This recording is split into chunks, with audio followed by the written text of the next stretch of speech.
बिस्मिल्लाहिर्रहमानिर्रहीम अस्सलामु अलैकुम वरहमतुल्लाहि वबरकातुहू। उम्मीद है दोस्तों सब खैर आफिस से होंगे। वेब सीरीज़ की इस HTML5 की प्लेलिस्ट का हमारा लेक्चर नंबर 5 है, जिसके अंदर हम फॉर्मेटिंग के कुछ एक्स्ट्रा टैग्स पढ़ेंगे। प्रीवियस लेक्चर 4 के अंदर भी हमने फॉर्मेटिंग के रिलेटेड ही टैग्स पढ़े थे, जिसमें हमने EM टैग पढ़ा था, B टैग पढ़ा था, I टैग पढ़ा था, U टैग पढ़ा था और भी डिफरेंट हमने मार्क टैग पढ़ा, सब टैग पढ़ा, डिफरेंट यानी फॉर्मेटिंग करने के डिफरेंट टैग्स को हमने देखा। आज फिर हम दोस्तों कलर्स के डिफरेंट टैग्स देखेंगे और हम जो है वो साइज़ सेट करने का टैग देखेंगे। हम जो है वो कोटेशन लगाने का जो है ना वो देखेंगे कि उसका टैग कौन सा होता है। तो ये सारी चीज़ें हम आज की वीडियो में कवर करेंगे।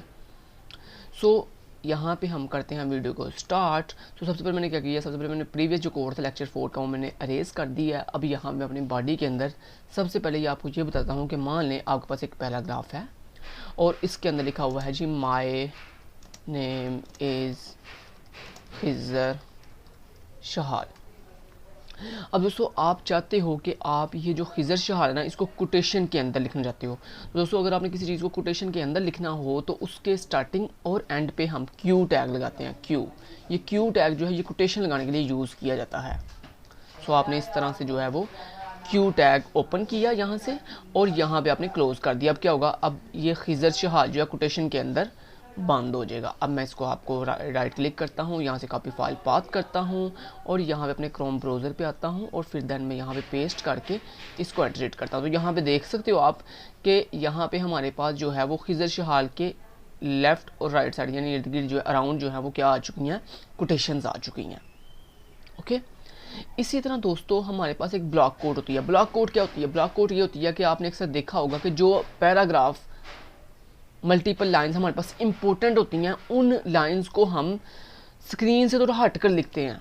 स्क्रीन से या बुक में भी आपने देखा होगा कि लेट से आप एक पैराग्राफ लिख रहे हो, जब आपको कोई इंपॉर्टेंट पैराग्राफ आता है तो आप उसको कुछ स्पेस छोड़कर यानी लेफ़्ट साइड से पेज की कुछ लेफ़्ट साइड से स्पेस छोड़कर फिर उसे ऐड करते हो, ताकि उससे पता चले कि ये एक इम्पोर्टेंट चीज़ है। और ये जो ब्लॉक कोड होते हैं, ये जो इम्पोर्टेंट पैराग्राफ होते हैं, ये मोस्टली आपको बुक के फर्स्ट इंडेक्स पेज पर नज़र आते हैं। जैसे लेट्स से उस बुक का जो ऑथर है उसके रिलेटेड हमने कुछ लिखा होता है तो वो भी एक ब्लॉक कोड कहलाता है। आपने किसी फेमस पर्सनैलिटी के बारे में लिखा होता है तो वो भी एक ब्लॉक कोड कहलाता है। तो इस तरह अपनी वेबसाइट के ऊपर भी अगर ब्लॉक कोड ऐड करना हो तो उसके लिए दोस्तों हमारे पास एक होता है ब्लॉक कोड। ब्लॉक कोड के नाम से एक टैग होता है, इसके अंदर आप जो भी लिखोगे ये आपकी स्क्रीन के लेफ़्ट साइड से थोड़ा फासला खुद ब खुद छोड़कर फिर जो है वो क्रिएट होगा। तो मान लें यहाँ पे मैंने लिख दिया my name is Khizar Shahal. आगे मैंने लिखा I am a PHP developer and programmer. ठीक है, मान लीजिए मैंने कुछ इस तरह से लिख लिया। अब दोस्तों मैं आपको इसका रिजल्ट दिखाता हूँ कि ये नॉर्मल टेक्स्ट की बजाय थोड़ा हट कर लिखा जाएगा। F5 से रिफ्रेश किया और ये देख रहे हो आप, यहाँ पे देखो इसने लेफ़्ट साइड से थोड़ी स्पेस थोड़ा मार्जिन छोड़ दिया, ये थोड़ा फासला छोड़ दिया। तो ये दोस्तों होता है ब्लॉक कोड। तो इस तरह आपने अगर किसी पैराग्राफ को इंपॉर्टेंस देनी हो तो उसको हम ब्लॉक कोड में ऐड कर देते हैं। ओके, अब नेक्स्ट बात करते हैं दोस्तों, अगर आपने बॉडी यानी अपनी ये पूरी की पूरी जो बॉडी है आपकी, इस पूरे के पूरे पेज की जो बॉडी है, इसका अगर बैकग्राउंड कलर चेंज करना हो तो वो हम कैसे करते हैं। उसके लिए दोस्तों आपका ये जो बॉडी का ओपनिंग टैग है ना, इस ओपनिंग टैग के अंदर आप आके एक एट्रीब्यूट ऐड करते हो। तो मैंने आपको जैसे कि पहले भी बताया था, एट्रीब्यूट कुछ एक्स्ट्रा इन्फॉर्मेशन होती है जो हम किसी भी अपने टैग के ओपनिंग के अंदर लगाते हैं, ओपनिंग के अंदर। ओके, सो यहाँ पे मुझे अगर इस बॉडी का बैकग्राउंड कलर चेंज करना है सो मैं यहाँ पे मेरे पास एक एट्रीब्यूट होता है BG कलर के नाम से। ठीक है, BG कलर। तो आप जैसे लिखते हो ना BG कलर, और आपको पता है एट्रीब्यूट लगाने का तरीका क्या होता है, पहले हम एट्रीब्यूट का नाम बताते हैं, उसके बाद इक्वल लगा के फिर डबल कोट्स के अंदर उसकी वैल्यू बताते हैं। सो यहाँ पे मान लो आपने इसका कलर जो है वो ब्लैक सेट करना, तो मैंने यहाँ पे ब्लैक लिखा तो क्या होगा, आपकी बॉडी का जो बैकग्राउंड कलर वो ब्लैक हो जाएगा। F5 से रिफ्रेश करता हूँ और ये देखें आपकी बॉडी का कलर जो है वो ब्लैक हो चुका है।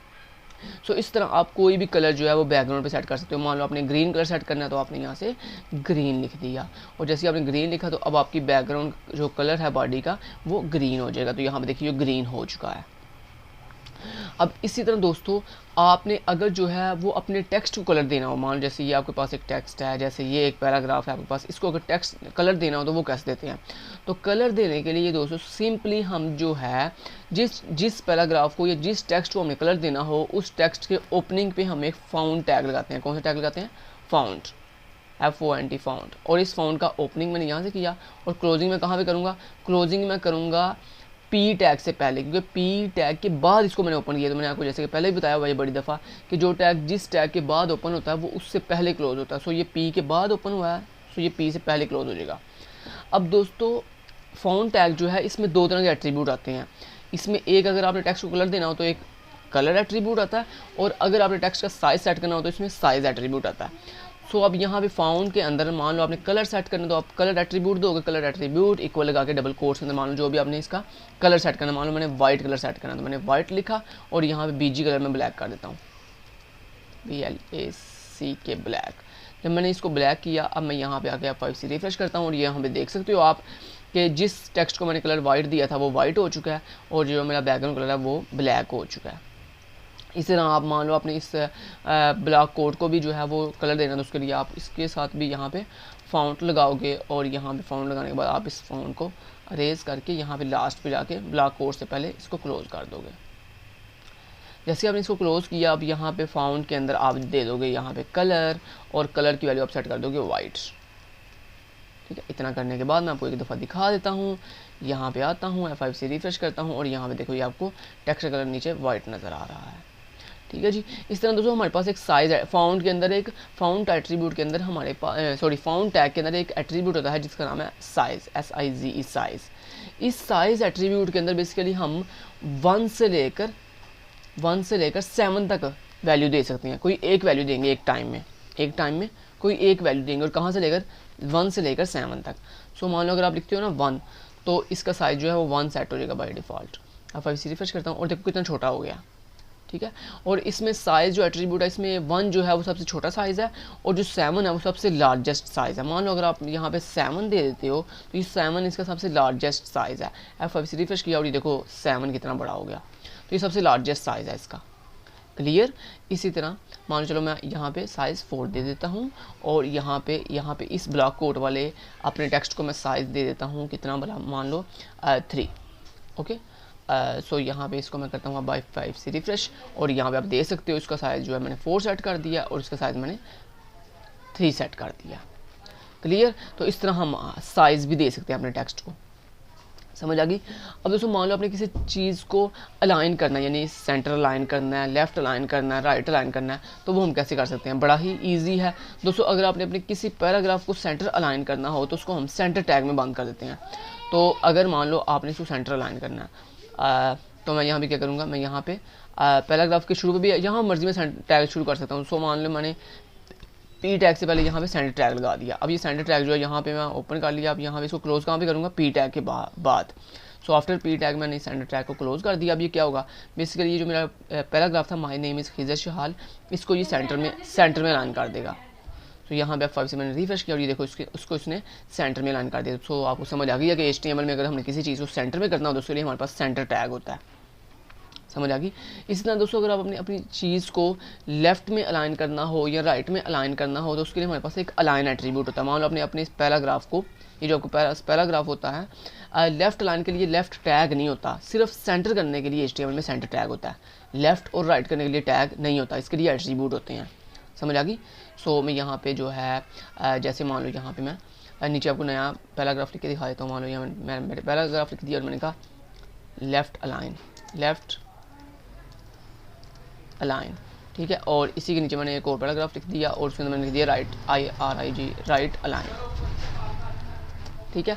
अब इनको लेफ्ट और राइट अलाइन हम करते कैसे हैं? उसके लिए दोस्तों हमारे पास टैग नहीं होता बल्कि एक एट्रीब्यूट होता है। तो एट्रीब्यूट लगाने के लिए आपको पता है ना एट्रीब्यूट कहाँ लगाते हैं? अपने उस टैग जिसको आपने लेफ्ट या राइट अलाइन करना है उसके उस टैग के ओपनिंग टैग के अंदर। सो यहाँ पे आके हम क्या लिखते हैं, हमारे पास एक एट्रीब्यूट होता है अलाइन के नाम से। अलाइन इक्वल टू, अगर डबल कोट्स में आपने कौन सा अलाइन करना है? लेफ्ट अलाइन करना है। और आपने इसको कौन सा अलाइन करना है? आपने कहा इसको अलाइन कर दो, कौन सा? RIGHT, राइट अलाइन कर दो। अब मैं आपको दोनों दिखा देता हूँ। F5 से रिफ्रेश किया और अभी इनका कलर जो है वो नज़र इसलिए नहीं आ रहा क्योंकि इनको कलर नहीं हमने दिया हुआ। सो कलर देने के लिए हम ऐसे करते हैं कि इसका बैकग्राउंड कलर ही ख़त्म कर देते हैं और चलें इसको भी चलें हम वाइट कलर दे देते हैं, ठीक है। सो यहाँ पे हमने क्या कर दिया, यहाँ पे आगे हमने फाउंट टैग लगा दिया और लाजमी दोस्तों आप अलग अलग से फाउंट टैग लगाओ, आप एक फाउंट टैग के साथ 20 सारा काम कर सकते हो। वो कैसे बोला, वो चलिए आपको करके दिखाता हूँ वो कैसे करते हैं। मान लो एक ही आप चाहते हो ये एक ही फाउंट टैग के साथ सारे टेक्स्ट का कलर वाइट हो जाए, तो उसके लिए आप क्या करोगे, आप ये जो आपने फाउंट दिया हुआ ना, ये फाउंट ओपनिंग टैग दिया हुआ है, इसको कट करके यहाँ पे स्टार्टिंग पे ऐड कर दो। यहाँ पे कहाँ पे ऐड कर दो, स्टार्टिंग पे। यहाँ पे ऐड करने के बाद ये जो आपने इसका क्लोजिंग किया है इसको अब यहाँ से ख़त्म कर दो। जो यहाँ पे आपने इसका सेट किया हुआ है इसको भी ख़त्म कर दो, क्योंकि अब आप एक ही फ़ॉन्ट यूज़ करना चाहते हो सबके लिए। सो अब आप एक ही दफ़ा लास्ट पे जाके फ़ॉन्ट टैग क्लोज़ कर दो। सो मैंने सबसे पहले फ़ॉन्ट टैग ओपन किया, यहाँ पे मैंने फ़ॉन्ट टैग देखें ओपन किया और सबसे लास्ट पे जाके क्लोज़ कर दिया। अब क्या होगा, पूरे के पूरे टेक्स्ट का कलर जो है वो वाइट हो जाएगा और पूरे के पूरे टेक्स्ट का साइज़ जो है वो 4 हो जाएगा। सो यहाँ पे मैं F5 से रिफ्रेश करके आपको दिखाता हूँ और यहाँ पे देख सकते हो आप, ये लेफ़्ट लाइन है और ये राइट लाइन है, ठीक है जी, समझ आ गई। चलिए जी, बढ़िया हो गया। अब दोस्तों मान लो मैंने आपको एक लास्ट पे जो चीज़ सिखानी है आज के लेक्चर में, वो है जी कमेंट करना।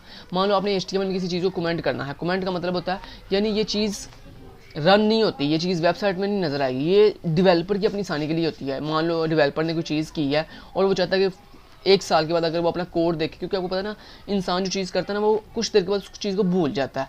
सो इसका आसान तरीका ये होता है कि आप अपनी आसानी के लिए कुछ कमेंटिंग कर देते हो कि ये चीज़ मैंने किस काम के लिए की थी। सो दोस्तों इसी तरह HTML में अगर आपने कमेंट करना हो तो कमेंट कैसे करते हैं, बड़ा ईजी है। सिंपली आप लेस देन का सिंबल लगाओगे, आगे फैक्टोरियल का सिंबल लगाओगे, फिर आप इस तरह डबल माइनस लगाओगे जिसे हम हाइफन सिंबल कहते हैं। उसके बाद आप जो है वो क्या करोगे, अगेन डबल हाइफन लगाओगे और फिर इसके बाद ग्रेटर देन लगाओगे, ठीक है।